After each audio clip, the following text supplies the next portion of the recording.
Assalamualaikum warahmatullahi wabarakatuh. Bismillahirrahmanirrahim. Bapak Ibu, kita akan mendengarkan kisah keteladanan seorang yang dimaksum oleh Allah Subhanahu wa taala sebagai nabi kita, rasul kita dalam kehidupan kesehariannya. Maka simak kisah ini sampai selesai.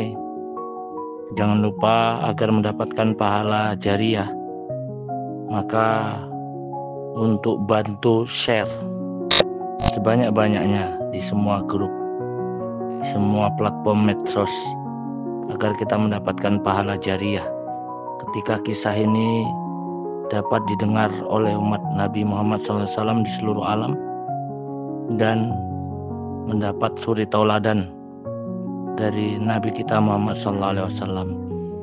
Ini akan menjadi pahala jariah yang luar biasa, insya Allah. Amin ya rabbal alamin. Suatu ketika, disebabkan permintaan nafkah yang sedikit lebih oleh istri-istri baginda Rasulullah SAW, beliau bersumpah tidak akan mendatangi mereka selama 1 bulan sebagai teguran terhadap mereka. Baginda Nabi Shallallahu Alaihi Wasallam tinggal seorang diri di kamar atas yang dibangun terpisah dari rumah beliau. Kabar angin telah tersebar di kalangan para sahabat radhiyallahu anhum ajma'in bahwa baginda Nabi Shallallahu Alaihi Wasallam telah menceraikan semua istrinya.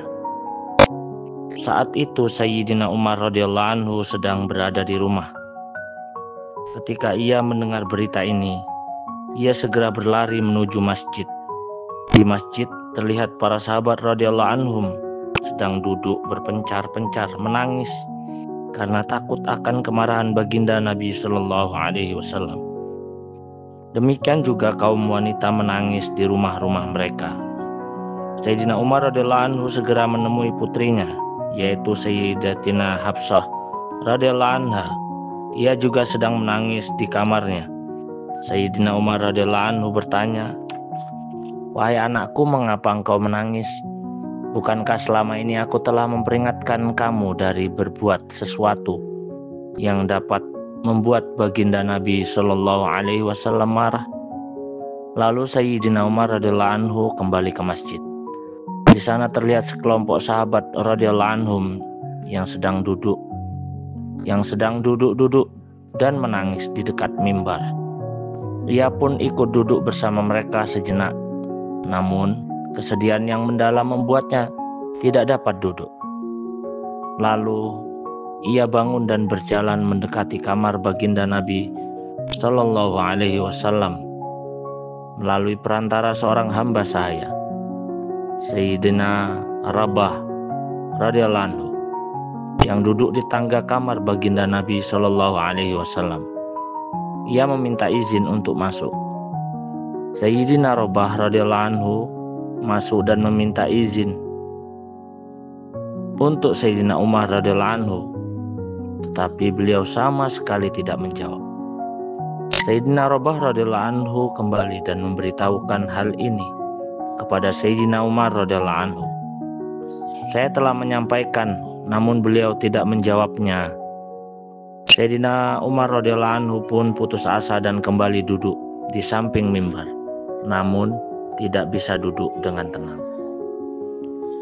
Beberapa lama kemudian, dengan perantara Sayyidina Rabah radhiyallahu anhu, Sayyidina Umar radhiyallahu anhu kembali mencoba meminta izin untuk menemui baginda Nabi Shallallahu Alaihi Wasallam. Demikianlah hal ini berulang sampai 3 kali, dan semuanya tidak mendapatkan jawaban. Di kali yang ketiga inilah, ketika Sayyidina Umar radhiyallahu anhu akan kembali, Sayyidina Rabah radhiyallahu anhu memanggilnya dan berkata, "Sekarang kamu diizinkan masuk, wahai Sayyidina Umar." Sayyidina Umar radhiyallahu anhu memasuki kamar baginda Nabi Shallallahu Alaihi Wasallam. Ia melihat baginda Nabi Shallallahu Alaihi Wasallam sedang berbaring di atas sehelai tikar tanpa alas kain sedikit pun, sehingga guratan tikar itu terlihat jelas di badan baginda Nabi Shallallahu Alaihi Wasallam yang suci itu. Beliau berbantalkan kulit binatang yang berisi serabut kurma. Sayyidina Umar radhiyallahu anhu bercerita, aku memberi salam kepada baginda Nabi Shallallahu Alaihi Wasallam. Yang pertama kali aku tanyakan kepada beliau, apakah Tuan telah menceraikan istri-istri Tuan? Beliau menjawab, tidak. Selepas itu, untuk menghibur hati baginda Nabi Shallallahu Alaihi Wasallam, aku berkata, ya Rasulullah, kita kaum Quraisy selalu menguasai kaum wanita kita. Tetapi ketika kita tiba di Madinah, mereka melihat kaum lelaki Ansor dikuasai oleh wanita mereka, sehingga wanita-wanita kita pun terpengaruh oleh mereka. Setelah itu aku berbicara beberapa ucapan yang membuat baginda Nabi Shallallahu Alaihi Wasallam tersenyum cerah. Aku memperhatikan semua perabot di kamar baginda Nabi Shallallahu Alaihi Wasallam. Ada 3 helai kulit yang belum disamak dan segenggam gandum kasar di salah satu pojok kamar. Aku melihat ke semua penjuru tempat itu, dan aku tidak menjumpai benda lain selain benda-benda tadi. Melihat hal itu aku pun menangis. Baginda Nabi Shallallahu Alaihi Wasallam bertanya, wahai Umar, mengapa kamu menangis? Aku menjawab, bagaimana aku tidak menangis ya Rasulullah? Aku telah menyaksikan bekas guratan tikar di badanmu yang penuh berkah ini. Dan aku melihat keadaan kamar Tuan di depanku. Aku berkata lagi, ya Rasulullah, berdoalah kepada Allah, kepada umatmu kelapangan. Berdoalah kepada Allah Subhanahu wa Ta'ala, semoga Allah Subhanahu wa Ta'ala mengaruniakan kepada umatmu kelapangan, kelonggaran hidup. Orang-orang Persia dan orang-orang Romawi tidak beragama dan tidak menyembah Allah Subhanahu wa Ta'ala. Namun mereka hidup mewah. Raja-raja mereka, Kaisar dan Kisra, hidup di taman-taman yang di tengah-tengahnya mengalir anak sungai. Sedangkan Tuan pesuruh Allah, utusan Allah, orang yang sangat istimewa di sisi Allah Subhanahu wa Ta'ala. Tetapi Tuan hidup dalam keadaan seperti ini. Ketika aku mengucapkan kata-kata tadi, baginda Nabi Shallallahu Alaihi Wasallam sedang bersandar di bantal. Begitu aku selesai berbicara, beliau langsung duduk seraya berkata, wahai Umar, apakah sampai kini engkau masih ragu-ragu?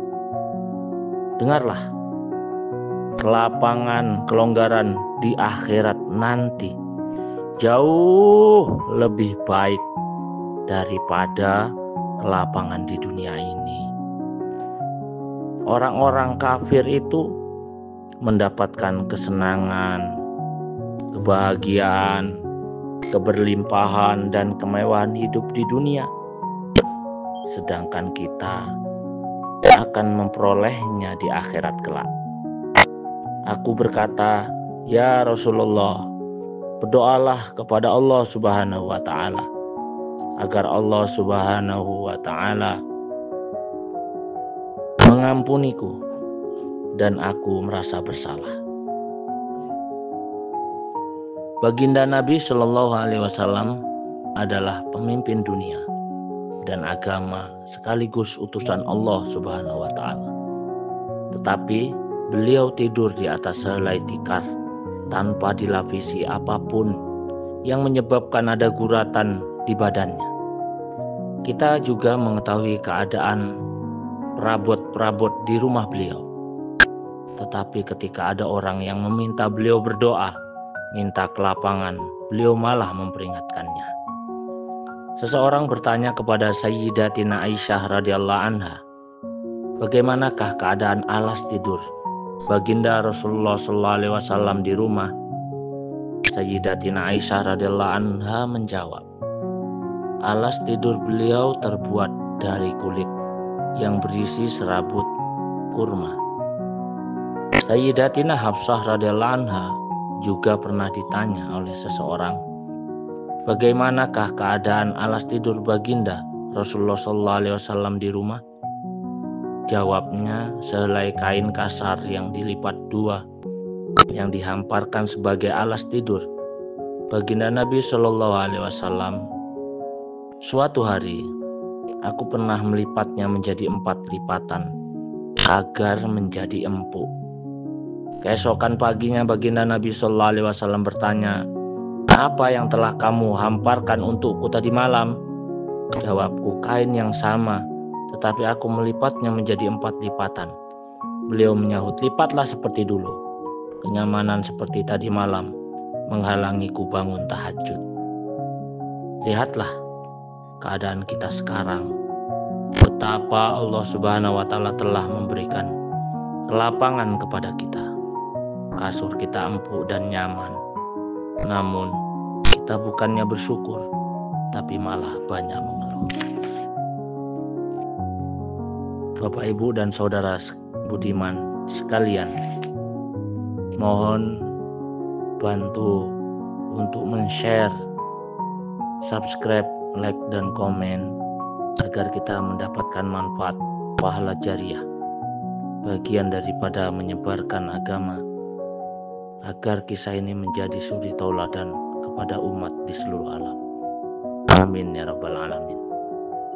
Assalamualaikum warahmatullahi wabarakatuh.